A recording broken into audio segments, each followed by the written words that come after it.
Bollywood actor Sunny Deol और actress Amisha Patel की film गदर 2 ने शनिवार को एक बार फिर बॉक्स ऑफिस पर इतिहास रच दिया है। यहाँ ऐसा माना जा रहा था कि शुक्रवार को रिलीज हुई फिल्म ड्रीम गर्ल 2 से गदर 2 की कमाई में कुछ फर्क पड़ सकता है, लेकिन ऐसा बिल्कुल भी नहीं हुआ। आयुष्मान खुराना की फिल्म ड्रीम गर्ल 2 भी इस फिल्म की रफ्तार को रोक नहीं सकी। दुनिया भर में तारा सिंह और सकीना की कहानी करोड़ों रुपए का बिजनेस कर चुकी है। हाल ही में इसकी 16वें दिन की कमाई सामने आई है।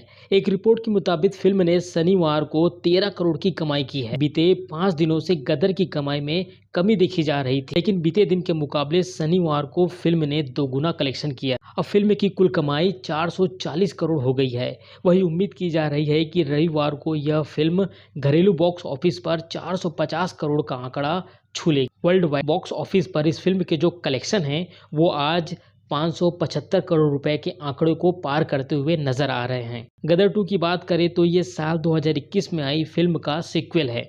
गदर की स्टार कास्ट ही इसके सीक्वल में नजर आए हैं। सनी देओल, अमीषा पटेल और उत्कर्ष शर्मा लीड रोल में नजर आए हैं। फिल्म को अनिल शर्मा ने डायरेक्ट किया है और गदर 2 की तीसरी सबसे ज्यादा कलेक्शन करने वाली हिंदी फिल्म बन गई है।